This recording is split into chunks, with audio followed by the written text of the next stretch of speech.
Oír la voz de Dios es oír una voz que transforma y que bendice. Mi nombre es Juan Carlos Castillo y hoy quiero hablarte de un tema muy importante. La semana pasada hablamos acerca del peligro que reside en oír una voz equivocada, en oír una voz que no viene de Dios. Y hoy vamos a continuar diciendo lo que ocurre cuando oímos la voz de Dios y qué hacer con lo que oímos. En primera instancia, realmente el segundo punto es lo que ocurre cuando oímos la voz de Dios. La palabra de Dios en el primer libro de Reyes, capítulo 19, versículo 9 al 14, relata un momento muy importante en relación al profeta Elías. Y lo primero que uno ve que hace Dios cuando habla es transformar la forma en cómo nosotros pensamos. Elías, a causa de algo que le había dicho Jezabel, había entrado en un momento de mucho estrés, de mucho pánico, a causa de ello, por lo que había oído.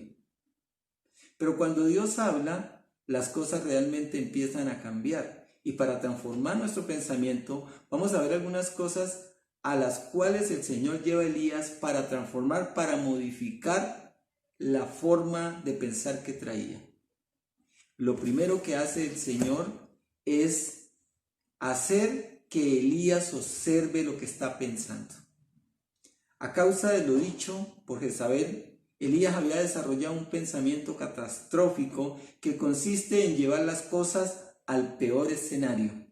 Y para sacarlo de ese lugar, Dios había enviado a un ángel que le había llevado comida en 2 ocasiones. En la primera se había quedado dormido, pero en la segunda se había levantado porque el ángel le dijo: come que te resta un camino muy largo. Y dice la palabra de Dios que esa comida le duró por espacio de 40 días.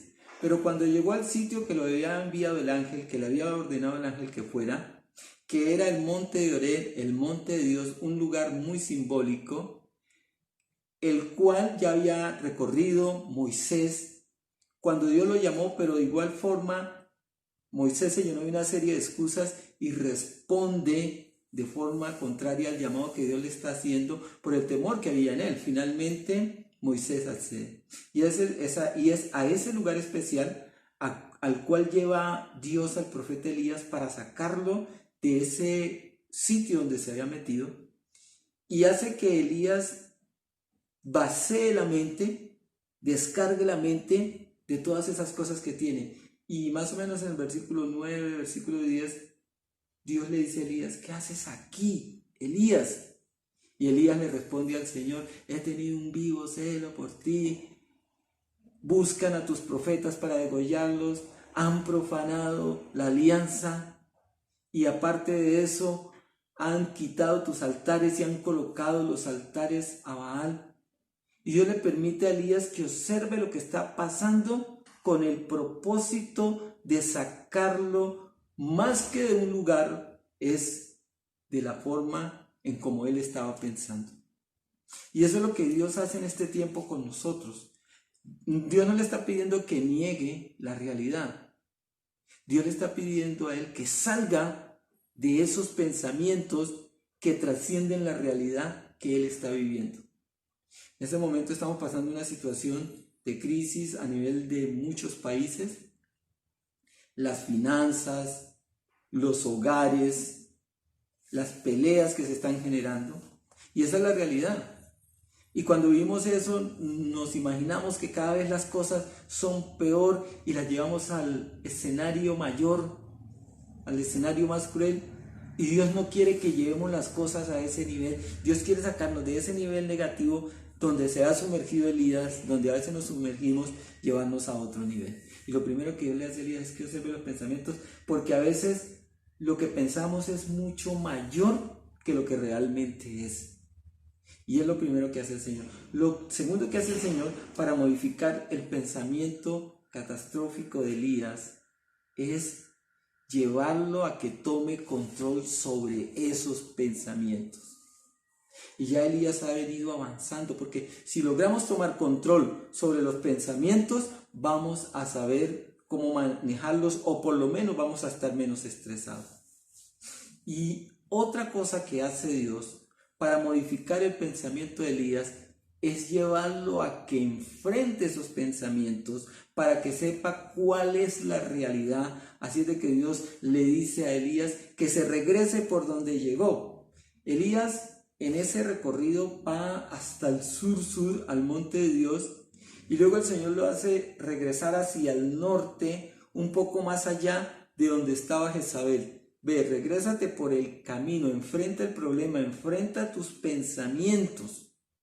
¿Sabes por qué Dios le dice eso? Porque Dios no va a permitir que le pase algo mayor que Él no pueda sobrellevar. Dios no va a permitir que tú y yo enfrentemos algo que no vamos a poder vencer, que no vamos a poder avanzar.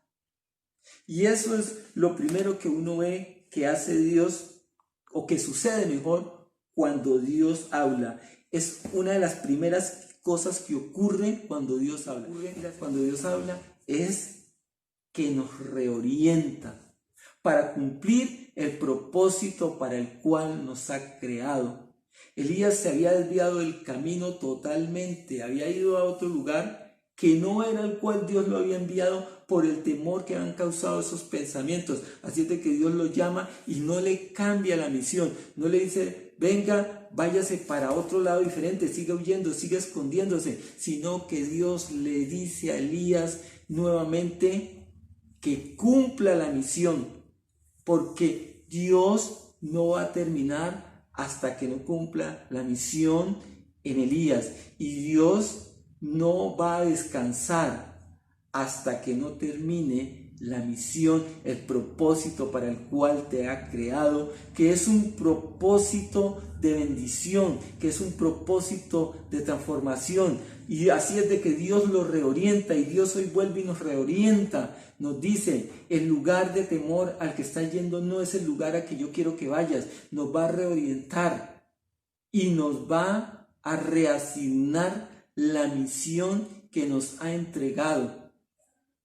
Porque eso es lo que quiere hacer Dios con Elías, y es lo que quiere hacer Dios contigo y conmigo, porque Dios tiene un propósito grande, un propósito maravilloso. En Ezequiel, en un lugar diferente, en Jeremías, en un lugar diferente, en una condición diferente, Dios a través de Jeremías le dice al pueblo, y estoy seguro que es lo mismo que Dios nos dice hoy: yo voy a cumplir el propósito para el cual te he creado, tengo planes para darte el fin que tú esperas, para que cumplas el propósito al que Dios te ha llamado. Dios tiene algo grande para ti, Dios tiene algo grande para tu familia, y esos pensamientos y esas cosas y esas realidades no van a impedir que Dios cumpla el propósito para el cual te ha creado.